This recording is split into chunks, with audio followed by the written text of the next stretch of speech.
Conversamos a partir de agora, aqui em conjuntura pela TV Mar, canal 25 da NET, com Visacler Rosa Pinheiro, ela que é presidente do Centro de Amor à Vida, o CAVIDA. Ocorre que de 21 a 23 agora de setembro, o Centro de Amor à Vida vai realizar o segundo simpósio alagoano de prevenção ao suicídio. O tema comportamento suicida na realidade atual. Esse evento vai ser no Conselho Regional de Psicologia. Visacler, bem-vinda aqui mais uma vez ao nosso programa. Enfim, o que é que você poderia nos dizer em relação a esse tema, comportamento suicida na realidade atual? Pois é, Flávio, né? Na realidade atual tem crescido muito a questão do comportamento suicida e isso tem demonstrado que precisamos agir, precisamos criar estratégias de prevenção, até porque na maioria das vezes as pessoas que chegam a tal comportamento, elas estão passando por um momento de sofrimento, um momento de angústia, um momento de dificuldade e é fundamental que neste momento essa pessoa tenha um mínimo de um acolhimento. E nós podemos perceber na nossa prática diária do nosso trabalho que quando oferecemos essa escuta, quando oferecemos esse acolhimento, as pessoas se sentem melhor e conseguem pensar em outras alternativas. Bom, temos aqui uma informação interessante. Segundo a Organização Mundial de Saúde, no Brasil, a cada 45 minutos ocorre um suicídio. No mundo, isso ocorre a cada 40 segundos. É isso mesmo? Pois é, infelizmente, sem falar que a cada 3 segundos é uma tentativa de suicídio. Então, por exemplo, no último ano, nós já registramos quase 500 casos de tentativas apenas no Hospital Geral do Estado daqui de Maceió. Ou seja, isso é um quantitativo que tem crescido muito. Isso é a realidade apenas de um hospital. Imagina se somarmos de todos os outros. Então, é importante sim que a gente faça estratégias de prevenção, é importante pensar no comportamento suicida não só como uma questão de saúde pública, como comumente é colocado, mas também como uma questão de educação, de assistência social, no qual possamos envolver a comunidade como um todo e a partir daí a gente poder auxiliar as pessoas neste momento. Qual é a faixa etária em que mais existe digamos assim, casos de suicídio? Geralmente é entre 15 a 35 anos e acima dos 75 anos. E a gente percebe que na maioria das vezes, principalmente aqui no contexto do Nordeste, os jovens têm sido mais acometidos. Eles estão nas estatísticas entre os 3 maiores no índice. Ou seja, na verdade, nós precisamos criar e pensar em oportunidades para esses jovens, para que eles possam encontrar outras alternativas para além do suicídio. Bom, uma outra informação que nós temos é que o suicídio seria a 7ª causa de morte de adolescentes entre 10 e 14 anos. O uso de álcool e drogas constitui o segundo fator. É isso mesmo? Isso mesmo.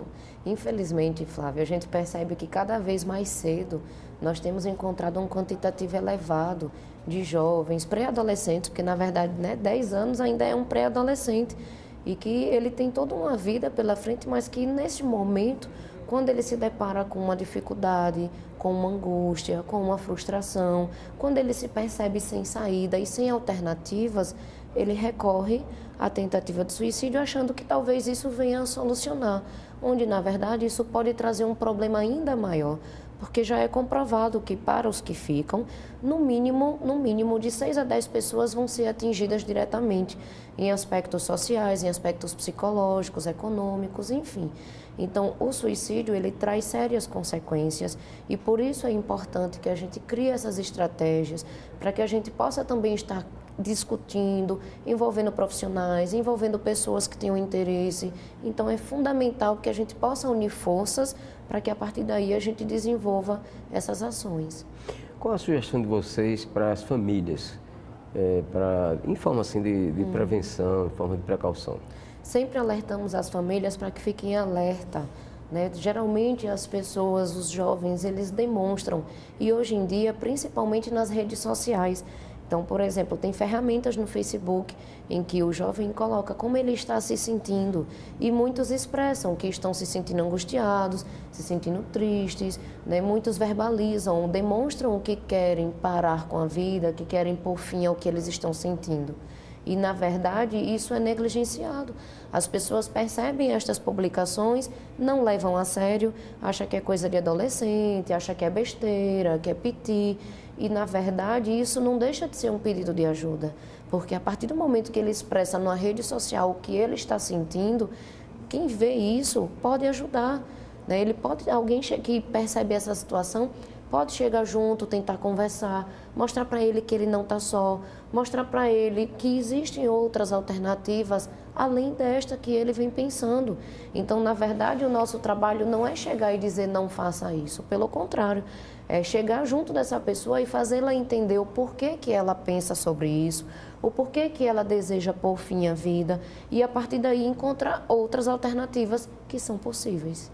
Normalmente, há um porém, né? Normalmente as famílias não têm acesso nem ao computador, né, do jovem, nem ao telefone, que é inclusive mais fácil dele manusear, de conduzir, de transportar. E aí, como fazer?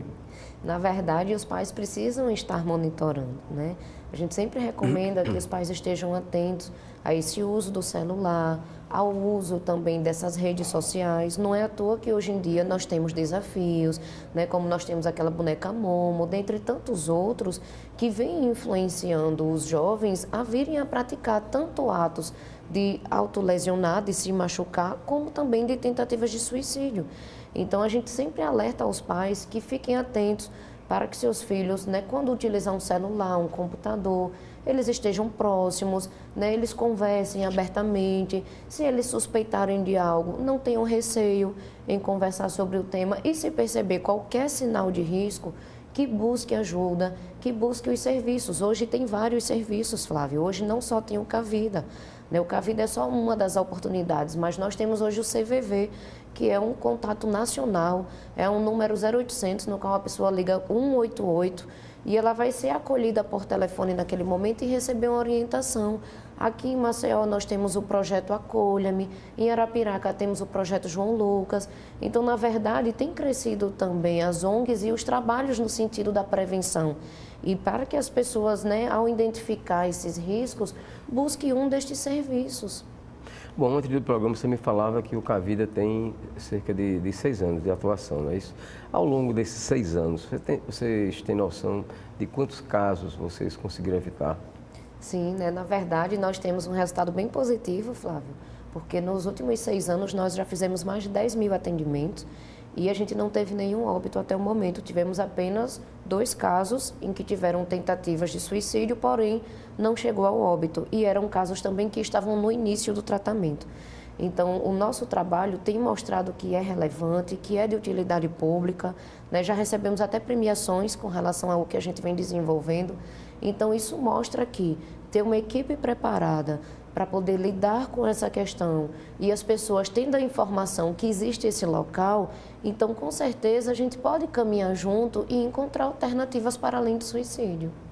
Uma outra questão que envolve esse problema do suicídio é que há quem defenda, inclusive na própria imprensa, alguns colegas jornalistas defendem que não se deva divulgar casos de suicídio. E aí, o que é que isso significa para vocês? Pois é, né? Isso é um grande tabu.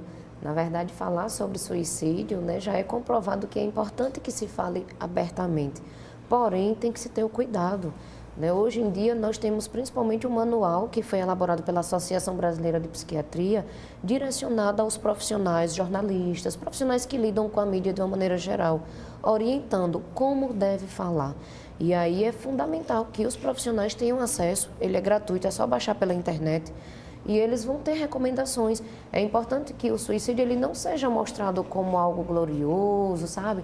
Como uma coisa sensacionalista. O suicídio ele precisa ser demonstrado de uma forma séria, de uma forma responsável, no qual, a partir dessas matérias também, deva se oferecer serviços de ajuda.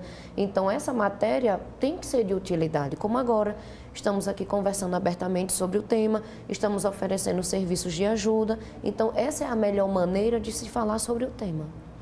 Bom, a propósito, a respeito desse tema, né, você publicou esse livro? Gisacler Rosa e Silva Pinheiro, Comportamento Suicida e o Acolhimento das Suas Expressões. O que é que se pode encontrar nesse livro? Isso. Esse livro será lançado agora, na próxima sexta, dia 21, que é juntamente com a abertura do nosso simpósio, né? Nós vamos ter o simpósio alagoano, com uma equipe de profissionais envolvendo psicólogos, enfermeiros, psiquiatras, enfim, trabalhando os temas atuais.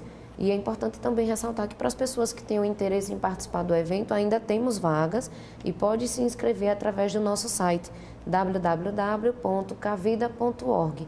E aí no primeiro dia, na sexta-feira, dia 21, nós vamos ter uma palestra que vai discutir um pouco sobre a realidade do comportamento suicida na nossa conjuntura atual e em seguida nós vamos ter o lançamento do livro.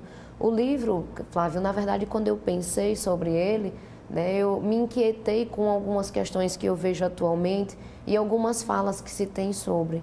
E aí a minha proposta através do livro é trazer uma reflexão para as pessoas que tenham interesse no tema, na qual essas reflexões vão partir, né, de questões sobre a finitude, não só com relação ao suicídio, mas, por exemplo, falar sobre a morte, falar sobre a finitude. A única certeza que nós temos na vida é que um dia nós vamos partir e, na verdade, as pessoas evitam falar sobre isso. Então, eu inicio o livro falando um pouco sobre a finitude, em seguida trago alguns conhecimentos teóricos que embasam a compreensão sobre o comportamento suicida, em seguida eu vou trazer um pouco sobre a realidade das redes sociais, como podemos identificar os comportamentos de risco através das redes sociais. Trago uma leitura de músicas, de poesias, de que forma nós podemos identificar riscos numa letra de uma música, numa poesia, numa arte de uma maneira geral. E também trato um pouco de como deve ser o perfil da pessoa que tem interesse em trabalhar com o tema, né? Porque não basta só você querer trabalhar, você precisa ter um perfil, você precisa ter determinadas habilidades.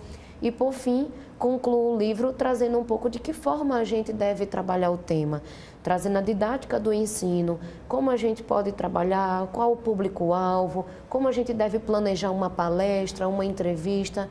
Então, na verdade, né, o livro ele vai trazer aspectos relevantes para a nossa realidade atual, de como a gente pode lidar com o comportamento suicida e de como a gente pode também acolher estas expressões, que é o que eu utilizo no título, comportamento suicida e o acolhimento das suas expressões. Então, precisamos acolher estas expressões. Bom, por fim, como é que as pessoas podem fazer contato com o Centro de Amor à Vida, o Cavida? Isso. As pessoas que tenham interesse tanto no atendimento como também em ser voluntários, podem entrar em contato ou através do nosso site, que é o www.cavida.org, ou através dos nossos telefones, que é o 98879-2710 e também o 98827-4455. Então, as pessoas que tiverem interesse em ser voluntárias, serem atendidas ou participar do simpósio, do lançamento do livro, fiquem à vontade para entrar em contato conosco. Ok, muito obrigado a Vilzacler Rosa Pinheiro, presidente do Centro de Amor à Vida, o Cavida, pela sua participação nesta edição de Conjuntura. E muito obrigado a você, telespectador, por nos acompanhar.